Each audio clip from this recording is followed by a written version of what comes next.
শ্রদ্ধ বাগমারা প্রেস ক্লাবের রিপোর্টার্স বিন্দু, আসসালামু আলাইকুম। আমি মোহাম্মদ আব্দুল গফুর। আমার বাড়ি ঝিকরা গ্রামে। ক্ষুদ্র কিছু পরিচয় আছে, এটা বলতেই হয়। আমি 1966 সালে MA ফাইনাল পরীক্ষা দিয়ে হল থেকে পোটলা পুটলি বেঁধে নিয়ে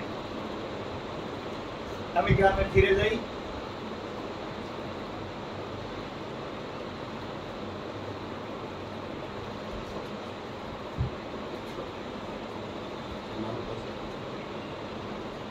ছোট্টবেলা থেকে গ্রামের মানুষের প্রতি আমার আকর্ষণ বেশি। আমার বাবা ছিলেন গ্রামের প্রাইমারি স্কুলের টিচার, তাকে মোটা গৃহস্থ মানুষ। ছোট্টবেলা দেখতাম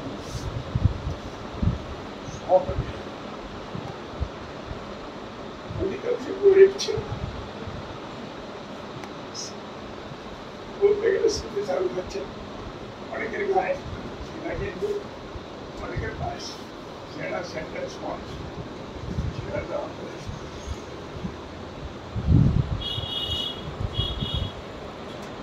আল্লাহ জানে তখন থেকে আমার মনে করতে প্রেরণা করি, এরা অনেকে 5 পাস করে পড়তে পারেনি। আমরা অনেক ব্রিলিয়ান্ট বন্ধু আমি দেখেছি 5 পাস করে পড়তে পারেনি, অঙ্কে 100 করে। অনেকে মেসে আছে, অনেকে মারাও গেছে। এইসব দেখে শুনে সেই সময় আমি প্রেরণা ভিতরে আমার আসলে আমি স্কুল করবো, বড় স্কুল করবো, কলেজ করবো। আমি দেখি যে কোনো ভালো সুশিক্ষিত করবো। শুধু আমরাই পড়ি এখানে, কোটি কয়েক সমস্ত শ্রেণীর লোকের ছেলে মেয়ে পড়ে, বাকিরা কেউ 3 কেউ 4 কেউ 5 পাস করে চলে যাবে। আর আসে না, শিক্ষা জীবনে ফিরে আসে না। আমার প্রেরণা ছিল তারা। এই জন্য আমার বাবা ছিলেন শিক্ষক। ওনার একটা ওসিয়ত ছিল যে বাবা তুমি MA পাস করে 2টা কাজ করো, একটা এখানে হাই স্কুল বানাও আর একটা মাদ্রাসা বানাও। আমার জীবনের স্বপ্ন পূর্ণ হয়ে যাবে। আমাদের তোমাদেরকে মানুষ করছে। আমরা 4টে ভাই ছিলাম, 4টে ভাই MA MSc পাস, 2 ভাই MSc, 2 ভাই MA পাকিস্তান। তখন লেখাপড়া দুঃসাধ্য ছিল। সেই যুগে আমরা লেখাপড়া করেছি এই ক্ষুদ্র পরিবার থেকে, গ্রামের মধ্যে থেকে। ওইসব ভাইরা চাকরি টাকরি পেয়ে আগে বাগে চলে গেছে, গেলেও তারা খুব একই মানুষ। আমি এসে ওই যে আসলাম, এসে গ্রামের সমস্ত লোক দেখে বললাম যে আমরা স্কুল বানাবো। কি যে বলবো, মানুষের কি যে আনন্দ, সাদা মুখ নিরক্ষর আশাভূষণ মানুষের কি যে আনন্দ। তারা দোয়া করল। আমার বড় ভাই প্রফেসর তোফেল উদ্দিন সরকারি কলেজ থেকে রিটায়ার করেছেন, উনি মৃত্যুবরণ করেছেন, হাজি ছিলেন। উনি হলেন সেক্রেটারি। আমি মোহাম্মদ আব্দুল গফুর, এই অনার্স MA।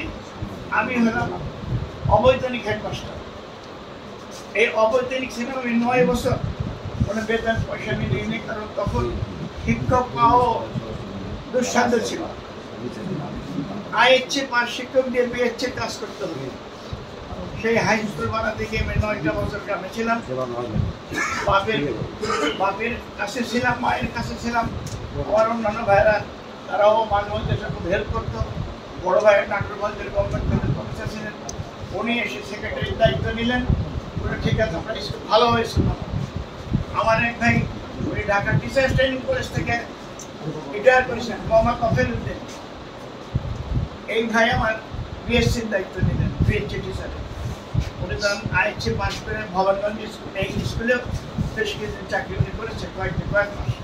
যাই হোক, উনি ছিলেন সায়েন্স টিচার, আমি ইংরেজি বাংলা পড়াতাম। আর টিচার রাখা যায় তার এখানে বেতন খুবই কম ছিল, 60 টাকা 65 টাকা বেতন দিয়ে টিচার। তাই আমাদের প্রতি এই জন্য আমার বেতন দিতে পারি। যাই হোক, এইভাবে স্কুলটা হয়েছে 9 বছরে। তারপর আমি স্কুল ত্যাগ করে তাহিরপুর কলেজে গেছি। আমার জীবনের স্বপ্ন পূর্ণ করতে গিয়ে মানুষের প্রেরণা আমি ক্যাডেট কলেজ চাকরি ছেড়ে দিয়েছি। আমার 7 বছর চাকরি ছিল। আমি তখন মির্জাপুর ক্যাডেট কলেজের অধ্যাপক। আমাদের একজন মন্ত্রী ছিলেন, সংস্থাপন মন্ত্রী বাইসরামুল হক। উনি একদিন আমার সঙ্গে দেখা করে উনি আমাকে যে সমস্ত বক্তব্য দিলেন, আমি খুব প্রেরণাবোধ করলাম। আমি বললাম যে আমি তো জীবনে বেকার দিয়ে শুরু করছি, হলো বেকার, অসুবিধা নেই। উনি বললেন যে আপনাকে ভোগ করা লাগবে 5 মাস। আমরা একটা জরিপ করেছি, সেই জরিপে দেখা গেছে যে অধিকাংশ লোক তখন শিক্ষিত মানুষ বাগমারা বিরোধ ছিল। বাগমারা মন করে কিছু লোক বলেন যে ও একটা শিক্ষিত পরিবার আছে, খুব সচেতন পরিবার, ওই পরিবারে একটা ভদ্রলোক চাকরি করে কাজ করে, তাকে নিয়ে আসলে ভালো হবে। এর আগে কিন্তু আমি জাগদলের আহ্বায়ক ছিলাম। জাগদল জাতীয়তাবাদী গণতান্ত্রিক দল যে ফ্রন্ট করেছিলেন জিয়াউর রহমান, এবং যে ফ্রন্টের পরিচালক ছিলেন সাবেক মন্ত্রী প্রয়াত মশিউর রহমান জাদুরিয়া, সেই ফ্রন্টে আহ্বায়ক হলাম আমি। আমার দায়িত্ব পড়েছিল। পরবর্তীকালে এসে এটা ভেঙে দিয়ে জিয়াউর রহমান বললেন আপনার সবাই বিএনপিতে যোগদান করেন। আমরা বিএনপিতে যোগদান করলাম। আমরা ইমরান চাচার কাছে গিয়ে আমি প্রয়াত চেয়ারম্যান ইসমাইল হোসেন বাউজি, তারপরে এই হাই স্কুলের হেডমাস্টার আতাউর রহমান, আব্দুল ওয়াহেদ, আমরা সেখানে গিয়ে লোকজন নিয়ে গিয়ে ওখানে আমরা বিএনপিতে যোগদান করি। সেই প্রথম রাতেই, প্রথম দিনে বিএনপি যখন 1978 সালে জন্মগ্রহণ করেছে। যাই হোক, এইভাবে বিএনপির জীবন শুরু হয়েছিল। আমি ক্যাডেট কলেজে চলে যাওয়াতে আমার মানে স্তব্ধ দাঁড়িয়ে হয়ে গেল। তারপরেও বিএনপি জিয়াউর রহমানের প্রত্যেকটি কথা আমার মনে মনে কথা আছে। ওটা অত্যন্ত ভালো মানুষ। কেন যেন তাকে চোখে তাকালে আমার একটা ভক্তি আসতো। মাদ্রাসা মাঠে বলেছিলেন যে আমি ভালো মানুষ ছাড়া ভালো মানুষকে নমিনেশন দেবো, ভালো মানুষকে দেশের কাজ করার সুযোগ দেবো, সকল মানুষ যেন ভালো হয়। এইসব নানান প্রেরণায় আমি রাজনীতিতে আসার ইচ্ছা প্রকাশ করি। তার মধ্যে মেজর হক এবং আমাকে ধরে নিয়ে গেলেন তৎকালীন স্বরাষ্ট্রমন্ত্রী মতিউর রহমান মতিন চৌধুরী চেম্বারে। সেখানে 2 দিন কথোপকথনের পরে আমি অনেক আপত্তি করেছিলাম, ছেলে মেয়ে লেখাপড়া করে সেখানে ম্যাডামের সঙ্গে তারা ফাইনাল কথা বলে আমাকে তারা চাকরি থেকে পরিত্যাগ করার জন্য অনুরোধ করেন। আমি চাকরি পরিত্যাগ করি। তখন এটা মতিন চৌধুরীর চেম্বারে এই সিদ্ধান্তটা হয়।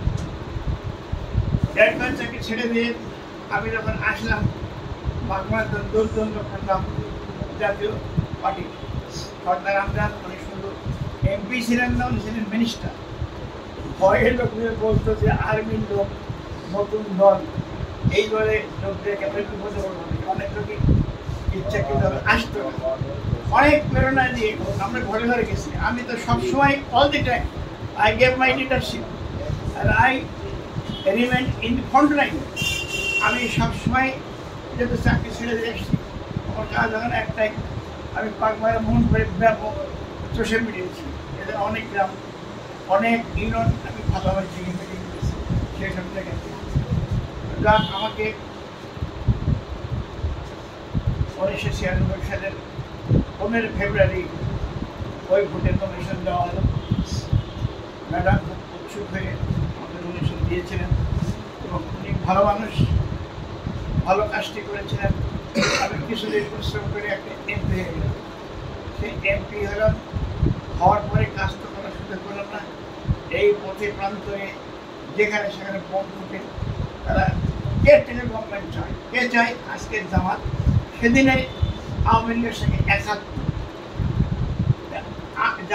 আওয়ামী লীগ এবং জামাত একাত্ম। আমরা একটা মিটিং করছিলাম, সেদিন হলো 10 তারিখ কেশরহাটে। সেই মিটিংয়ে আমি বক্তব্য দেইনি। আমার এক ছাত্র নেতা ওটা বক্তব্য দিতে চাইলে সরকারের বহু লোকজন দিই, ব্যাপার মারতে ভর্তি মানুষ আমাদের বক্তব্য শোনার জন্য। হঠাৎ ধেই দেবেন না আসা শুরু করে দিল এবং সেই সঙ্গে পার্টির মধ্যে এবং মারামারি শুরু হয়ে গেল। এটা দেখে তো অবাক হয়ে গেল, মারামারি কেন? সেই মারামারির সময় দেখ আমাকে কিছু লোক ধরে নিয়ে বাঁশঝাড়ের মধ্যে দিয়ে পশু ক্ষেতের মধ্যে কোন যদি নিয়ে গেছেন জানি না, যে এক বাড়িতে তুলে আমাকে তারা মেয়ের সামনে বসে আমার সঙ্গে ছিল মোনাক্কা বলেছে ছেলেটা, মোনাক্কা এই আমার সঙ্গে ছেলে ঘরে মারামারি করলো, ওখানে সেই মারামারিতে বিএনপি জিতে গেল, জামাত আওয়ামী লীগ মার খেলো, কেশরহাটের জামাতের দোকান টোকান সব লুটপাট করে সেখানে মেলা জমাট করছিল আমাদের কর্মী। এই সমস্ত ঘটনার মধ্যে দিয়ে এগুলো স্মৃতিচারণ, আপনারা তো মনে কিছু করছেন না, এর স্মৃতিচারণ আমার না, ঠিক আছে। হ্যাঁ, সেইভাবে আমি ওইখানে তো বুঝলাম যে কি পরে দিন ম্যাডাম আসবেন রাজশাহীতে মিটিং করার জন্য, একটা পুলিশ নিহত হলো, কিন্তু আমরা খুব দৃঢ় ছিলাম, নির্ভীক ছিলাম।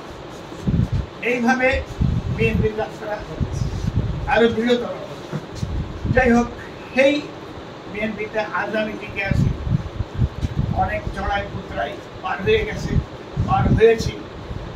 এত পরিশ্রম করার ফলে দেখা গেল যে আমাকে বলা হলো যে আপনি ধৈর্য থাকবেন। এই 96 সালের যে 12 জনের যে ইলেকশনটা হলো, সেই ইলেকশনে আবহানা নামক এক ভদ্রলোককে পাঠানো হলো বাগমারা মোহনপুরে মনোনয়ন দিয়ে। আমি তো হতবাক হয়ে গেলাম, এত বড় একটা ঘটনা ঘটতে পারে আমি ভাবতেই পারি।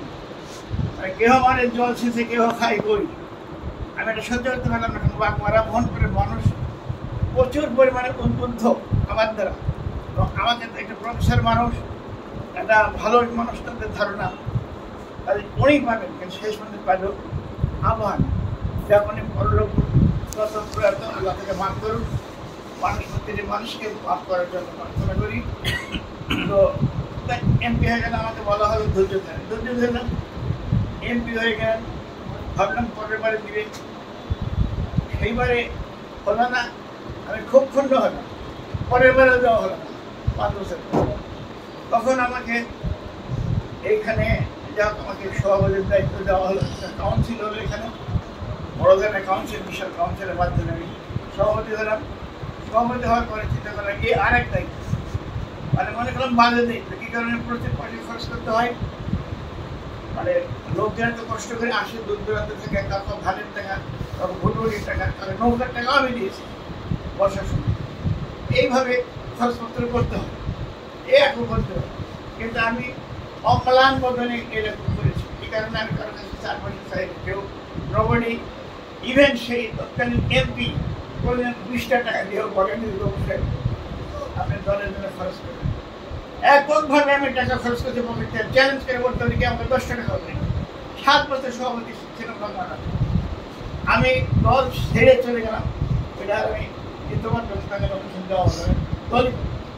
আমি গিয়ে মোহনপুরে একটা ডিগ্রি কলেজের আমি প্রিন্সিপাল হলাম, কারণ আমার 2টা বিষয়ে এমএ আছে। আমি ইংরেজিতেও ভালো রেজাল্ট করে এমএ পাস করেছি, বাংলা অনার্স মাস্টার্স আছে। আমার চাকরির তো অভাব ছিল, কিন্তু সরকারি চাকরি পাওয়ার বয়স চলে গেছে। সুতরাং আমি বেসরকারি একটা কলেজে প্রিন্সিপাল, ওখানে ছিলাম। পরে আবার ডাকালো যে না আপনি আসেন বাংলাতে, আপনাকে ভোট করাই লাগবে।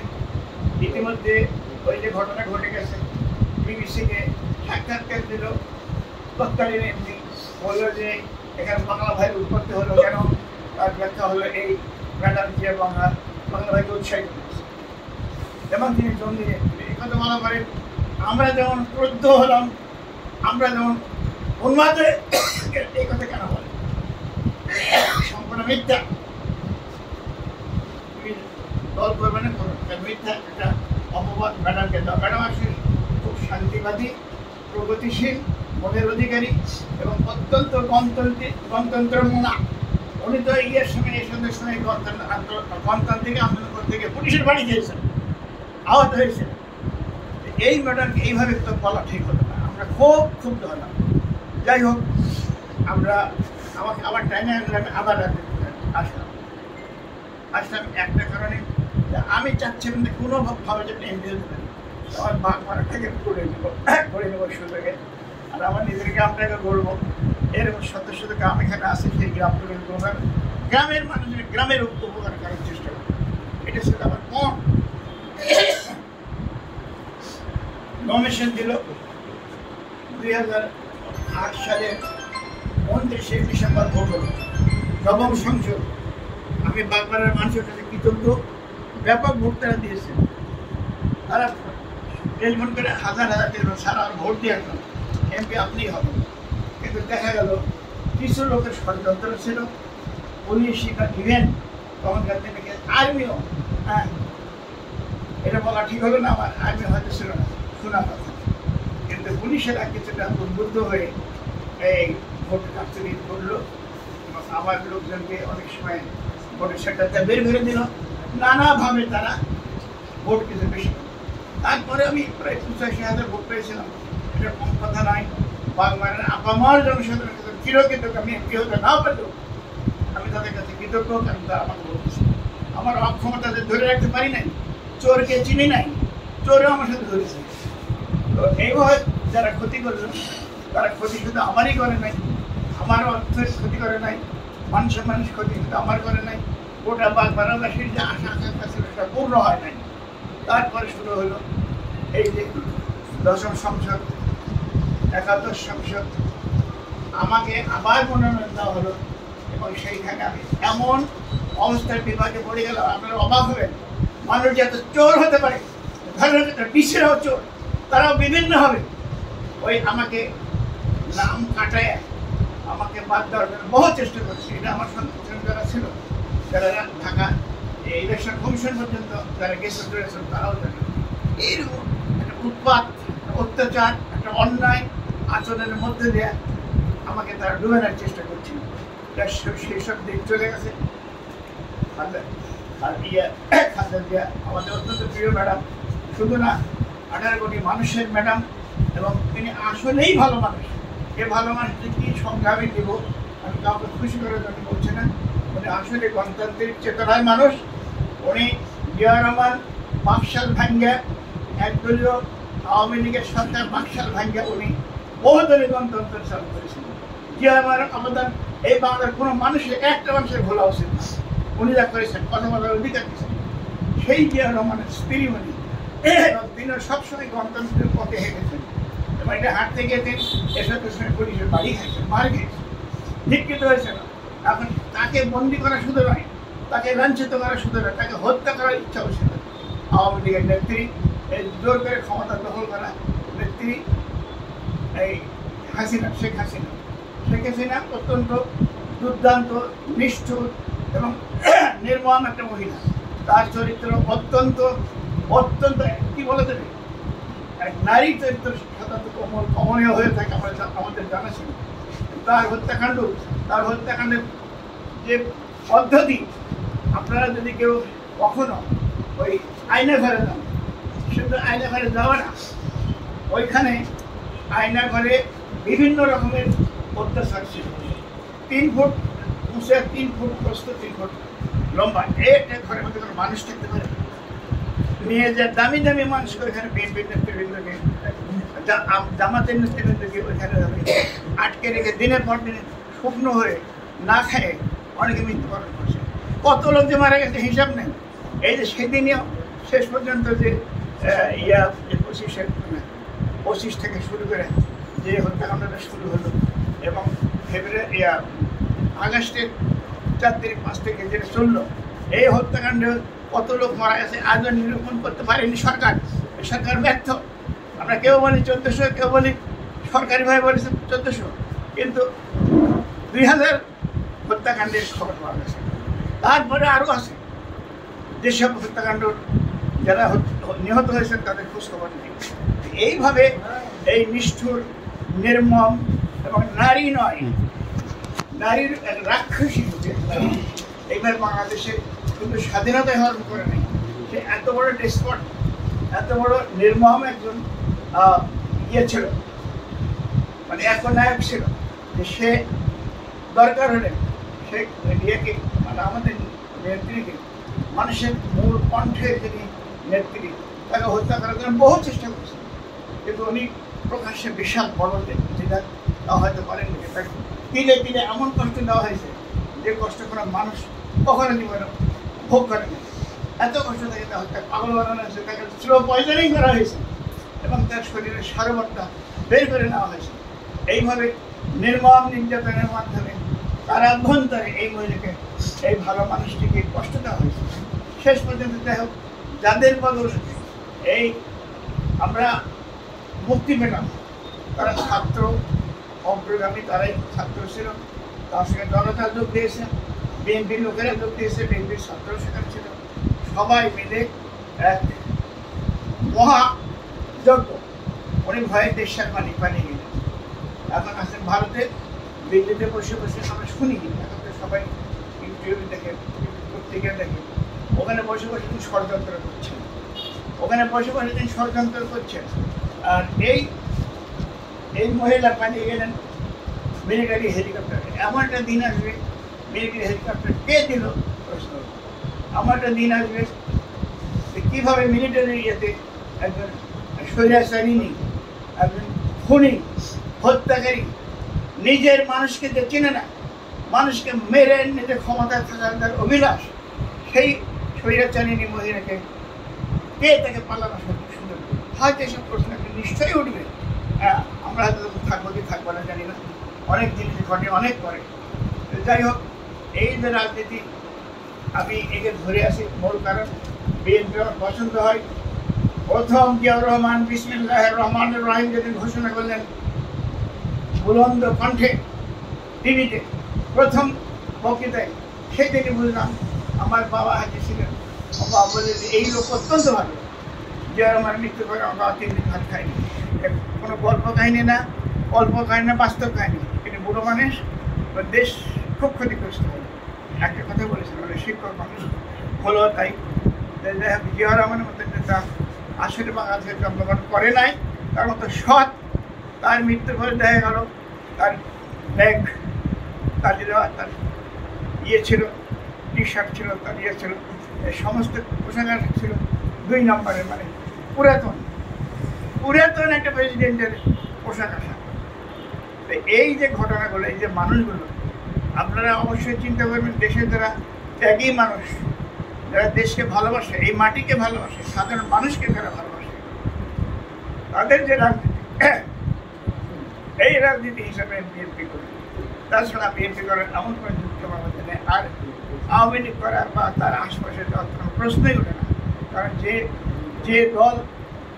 যে দল মরিচিদ ভাঙা ভারতের নেতৃত্বকে আজও মরিচিদ ভাঙতেছে, প্ল্যান করে একটা পর একটা, সেই নেতৃত্বের অধীনে তারা থাকে, সেই নেতৃত্বের প্রশ্রয় দেয়, তাকে বিভিন্নভাবে সুযোগ দেয়।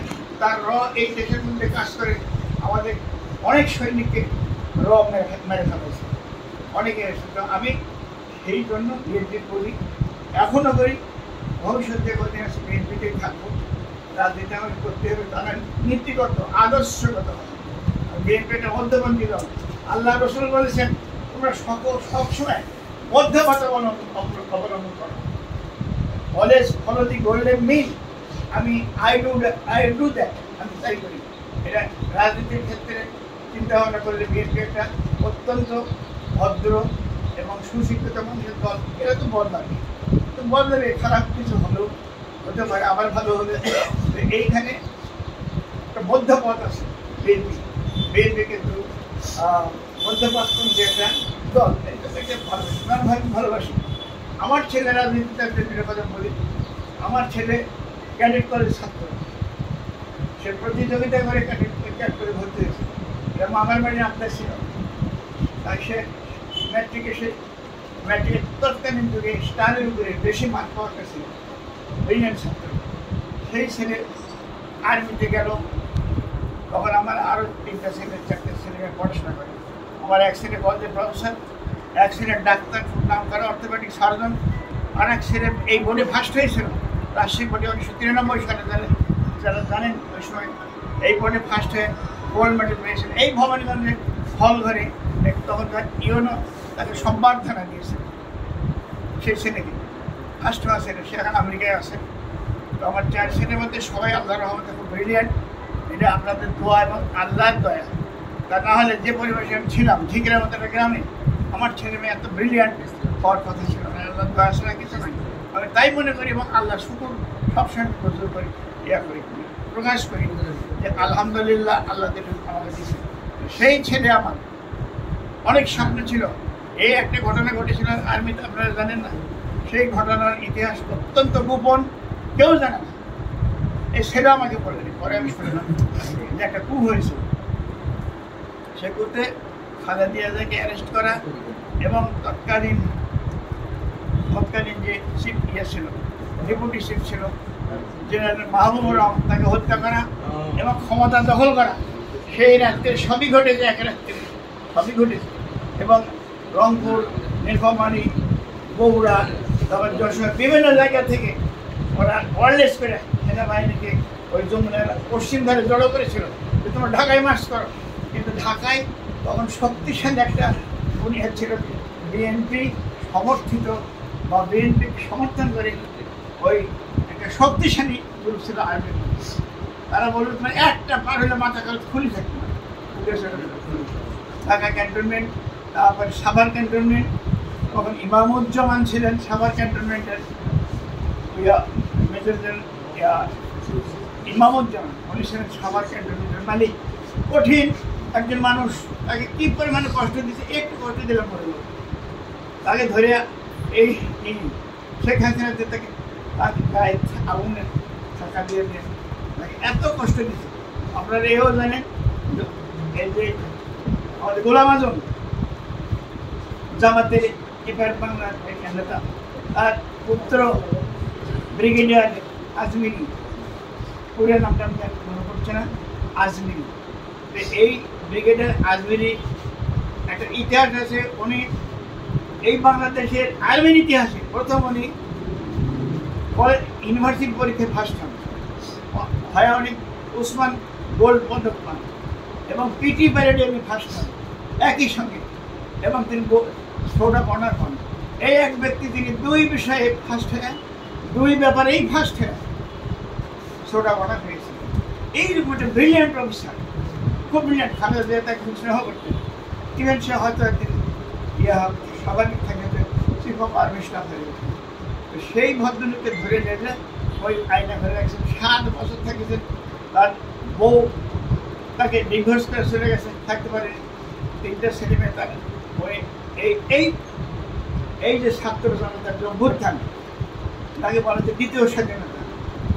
এই অভ্যুত্থানের পরে এই সব ঘাঁটাঘুঁটা বের করতে গিয়ে দেখে ওখানে বন্দি আছে একটা মানুষ, ব্রিগেডিয়ার, এইরকম রেডি হয়, একটা অদ্ভুত একটা মনে হচ্ছে যেন সেই নিকোবর দ্বীপপুঞ্জে আটকা পড়ে আছে। হ্যাঁ, এই মানুষ, সেই মানুষকে এখন তো নিয়ে যাওয়ার পরিষ্কার করে আরও সুন্দর বানানো হয়েছে। এখন উনি বক্তব্য দিচ্ছেন, আমার বক্তব্য শুনলে গায়ের লোক সেরে ওঠে, কী ধরনের কষ্ট। তার মতো একটা ব্রিলিয়ান্ট আর্মি অফিসারকে দেওয়া হয়েছে।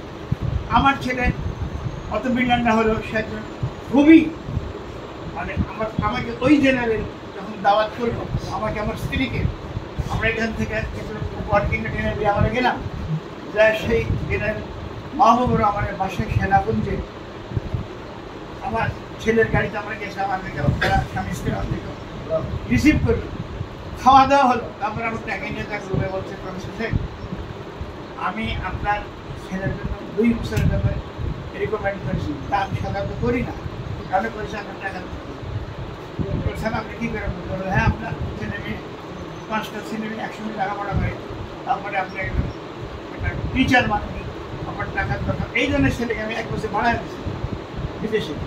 হ্যাঁ, মিশন মিশন। আমি শুনে খুব খুশি হলাম। স্যার আপনি মহৎ মানুষ, মহৎ কাজটি আপনি করেছেন। এই ছেলে এমন একটা ছেলে আর্মি থেকে জানেন না যায়, আমাকে এইভাবেই বলছে, আল্লাহ জানে একটা মিথ্যা কথা বলছে, ওই ছেলেদের না যায় আর্মি চিফ হলো। সে এত দায়িত্বশীল ছেলে, সে ওই রাত্রিতে, ওই বিদ্রোহের রাত্রিতে আমাকে নিয়ে বিভিন্ন জায়গায় খাই পাই। আমি তো আমার মেরে ফেলছি, আমাকে অনেক গোপনে একটা জায়গায়, সেই জায়গায় আমাকে ব্যর্থ করছে। এই ছেলেগুলো আশীর্বাদ আছে, পঞ্চুয়াল ছেলে, বিপদে কাউকে ছেড়ে পালায় না, দুর্দান্ত মানে পঞ্চুয়াল, এবং তার দায়িত্ব সে সঠিকভাবে পালন। সেই ছেলে আমার এই ইয়াতে এসে প্রথমে নতুন পড়ে গেল, আর প্রমোশন আসলে প্রমোশন দেয় না। শেখ হাসিনা লিখে দিচ্ছে বিএনপির এমপির সন্তান, এই প্রমোশন ব্লক 3বার তাকে ডাকিছে, প্রমোশন দেয়নি। আমি বললাম বাবা দরকার নেই, আর চেষ্টাই তুই করে না থাকি, সেটা চলে যার চাকরি নেই, আমি তাকে ভাত করছি না। আমরা আমার আল্লাহ রহমতের অভাব করিয়া নেই, গাড়ি জমা জমি আছে অনেক, কোনো অসুবিধা আমার নেই। বাবা আমি নিজেও চাকরি করেছি, চাকরি ছেড়ে দেয়, আমিও তাকে ভূত হয়ে গেছি। হ্যাঁ, তারপরে তুই চলে আসো, কোনো অভাবটা নেই, প্রত্যেকে ভাই মেলা ইনকাম করে, তুই চলে আসো, সে চলে আসবে। আমি চিন্তা করি প্রতিদিন যে নিয়ে যাবার আছে, বহু অফিসারকে মেরেছে, এই শেখ হাসিনা বহু অফিসারকে রাত্রির বেলায় বাসা থেকে তুলে নিয়ে গেছে, নিয়ে যেতে পাওয়া যায়। এইগুলা কথা বেরোবে কখন? যখন দেশ ঠান্ডা হবে, প্রকৃত আইন চলবে, দেশটা ল অ্যান্ড অর্ডারের দেশ হবে, তখন কিন্তু এসব কথা সব ভালো হবে। তার কত সন্তান মারা গেছে, আমি ছেলেকে বললাম যে ইন্টারেস্ট কামাও, আমি তোমার চাকরি চাই, বেঁচে থাকো। এটা চলে আসলো, তাকে ছেড়ে দেয়, প্রমোশন করার দরকার নেই, পেনশনের চাকরি ছেড়ে চলে আসলো। আইসা এখন সে ইয়েতে, হ্যাঁ হ্যাঁ, সে বিদেশেও গেছিল কয়েকবার ট্রেনিংয়ে, ওই আমেরিকান আর আমেরিকান অফিসার, এই অফিসার হিসেবে 2 বার ওমানে গেছেন। ওখানে পুলিশকে ট্রেনিং দেওয়া, আন্তর্জাতিক পুলিশ, দেশের পুলিশ, হ্যাঁ, সেখানে ডাকতে থাকে। সেই যত কয়েকবার গেছে, যখন টাকা পয়সা মেলা দিত। যাই হোক, আল্লাহর রহমতে ছেলে ভালো আছে। এখন সেই ছেলে একটা চাকরিও করে, প্রায় 2 লাখ টাকা বেতনে চাকরি করে, গাড়ি ড্রাইভার দিয়েছে ফ্রি। সেখানে অনেক আদর, তার সততার জন্য আদর, সততার জন্য আদর, তাকে পয়সা দিয়েছে তারা। আমি বলি এটা ভালোই আছে, খুব ভালো। খাটো চাপ আমি ভোট করি, ভোট করে আমার ভিতরে একটা রাগ আছে, শেখ হাসিনার প্রতি বা ওই আদর্শের প্রতি রাগ আছে। ভোট করে করো, ভোটটা যেহেতু আমি অগ্রগামী সব জায়গাতে, কারণ আমি হলাম সাবেক এমপি, আমি 8 সালের একজন পরাজিত প্রার্থী, তারপরে আমি 58 সালের ভোটের একজন প্রার্থী। নানান দিক থেকে তো যদি বিচার করে, বিশ্লেষণ করে, আমি তো সেই জন্মলগ্ন থেকে আসি, বিশ্লেষণ করে, তাহলে বিএনপি আমাকে টিকিট দেবে। আমার শুনলাম যে আমাকে ডাকছে, বললে আপনি ঠিক করবেন, ভোট করবেন কেন?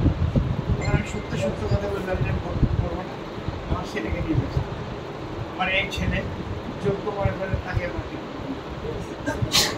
এই কথা বলেছি। আমি জানি না কি করেছে, জানি না। তারপরে আমি সন্দেহ করলাম, আমাকে পরামর্শ দিল যে আপনি ভোট করবেন। আপনি মনে করেন দরখাস্ত করলেন ভোটে, আপনার ছেলেকে দেওয়ার লোক দিল না, তখন অবস্থাটা কী হবে? বাংলা আমার দেশে হয়ে যাবে। সুতরাং আপনি অবশ্যই দরখাস্ত করবেন, হ্যাঁ, হয় আপনার ছেলেকে দেবে না আপনাকে, সোজা কথা না, দুটোই আমরা গ্রাহ্য করবো, বা দুটোই আমরা গ্রাহ্য করবো, যে যাকে দেয়। ওই কারণে আমি দরখাস্ত করবো, এই কারণে আমাকে দরখাস্ত করতে হবে। আমি করবো নমিনেশনের জন্য, আমার ছেলেও করবে। সেটা আপনারা দোয়া করবেন, কিচ্ছু না, আপনাদের কাছে আমরা কিছুই চাই না, আমাদের দোয়া আছে, আমার দোয়াটাই আমাদের সম্বল। আমি জীবনে, আমার অনেকে বলে যে আপনার জীবনটা শূন্য কিছু বেটা, আমি 9 বছর বেগম দিয়েছি, আল্লাহর কাছে দেখা নেই। আল্লাহ রেজামন্দির কাজ আমি করেছি, মানব সন্তানকে শিক্ষা দেওয়ার জন্য আমি 9 বছর ব্যাঘাতটা প্রতিষ্ঠা করছি। আমি যেগুলা মাদ্রাসার প্রতিষ্ঠাতা সভাপতি, আমি মাদ্রাসা করেছি 21 বছর ধরে একটা সব। এই আওয়ামী লীগের আমলে আসে 2টা পদে আমার ফেরা দিয়েছে, তাদের দুঃখ নেই। এই হিন্দু মানুষ আসি বলে উনি আমাকে একদিন দেখে বললেন চেয়ারম্যান ছিল যে স্যার আমাকে স্যার তো সাবেক এমপি, স্যার আপনি কই বলে পিসিও বলে, তো প্রোটোকলে বলে আমাকে, স্যার এমন একটা ঘটনা কি ঘটে, কীরকম? আপনি স্কুলের প্রতিষ্ঠান, বেকার দেন 9 বছর চাকরি, টাকা মানে আপনি স্কুল করছেন, সব রেকর্ড আছে। সে আপনাকে সরায়, ওই কোন বাটা ওখানে উকিল, তার নাম হলো আবুল উকিল, অবজ্ঞাত একটা উকিল এখন সভাপতি কী করবে না? আমি যদি পারছি করেছি, তাদের এখন আওয়ামী লীগের সাথে করতে পারি, একটা ইটও রাখতে পারি না, আওয়ামী লীগের একটা ইটও হাসপাতাল আমি যেটি করেছি সেই। যাই হোক, এইসব দিন মিলে গেছে। এখন সামনে ভোট হবে ফেব্রুয়ারিতে, এই ভোটের জন্য আপনারা প্রস্তুত থাকেন। ভোট আমরা নেবই, ভোটের দরকার আছে। এই এলোমেলো হয় দেশ চলতে পারে না। 2 নম্বর হলো, যে যাতেই বলো বিএনপির মধ্যেও ভালো মানুষ আছে, চিন্তা ভাবনা করলেন দেখবেন ভালো মানুষ, এখানে ভালো মানুষ অনেক কয়টা পেয়েছে, এখানে চলাফেরা করতে গিয়ে বিএনপির ভালো মানুষ এখানেও আছে, মন্দ মানুষ তো সবখানে আছে। তো আমি মনে করি যে আমার ছেলে আমার মতোই আমাকে যে সৎ মনে করা হয় বা বলে একটা লোক সৎ থেকে মনে আছে শুনেও অনেকে বলে আমি যদি সৎ হইতে আমার ছেলে কারণ সে ক্যাডেট ছিল জীবনের মধ্যে দুর্নীতি করেনি সে অনেক ভালো হবে যদি আপনাদের আর আমি হলেও আমার ক্ষতি নাই আমি যেটা পারি সর্বশক্তি দিয়ে আপনাদের কাজ করবো ছেলে হলেও আমি তাকে কাজ করাই নেবো এ হলো আমার ইচ্ছা আপনারা দোয়া করবেন এগুলো আমার বক্তব্য শেষ করতে বক্তব্য দীর্ঘ হয়ে গেল তারপরে আপনাদের কাছে ক্ষমা চাচ্ছে যদি ভুলভ্রান্ত হয়ে থাকে যে ভুল কথা আমি একটা বলি না আলহামদুলিল্লাহ সাধারণত বলি না তারপরে আমি সবসময় মৃত্যুর চিন্তা করি আপনারা করেন আর 200 বুঝলেই 200 বুঝলে এমন জায়গায় যাওয়া লাগবে একদম ভেটার দেওয়া যায় বন্ধমালের ভিতরে মাটি খুঁড়ে মানে প্রায় দোয়া কালাম করে মাটির নিয়ে ভিতরে রাখাইছে কারণ 1 লাখ পাবে তখন খেতে করবে ঠিক নেই তো এই জন্য ভয় করে ভয় করতে কি করা হচ্ছে যাক আল্লাহ আমাদের সবাইকে সুখী করুক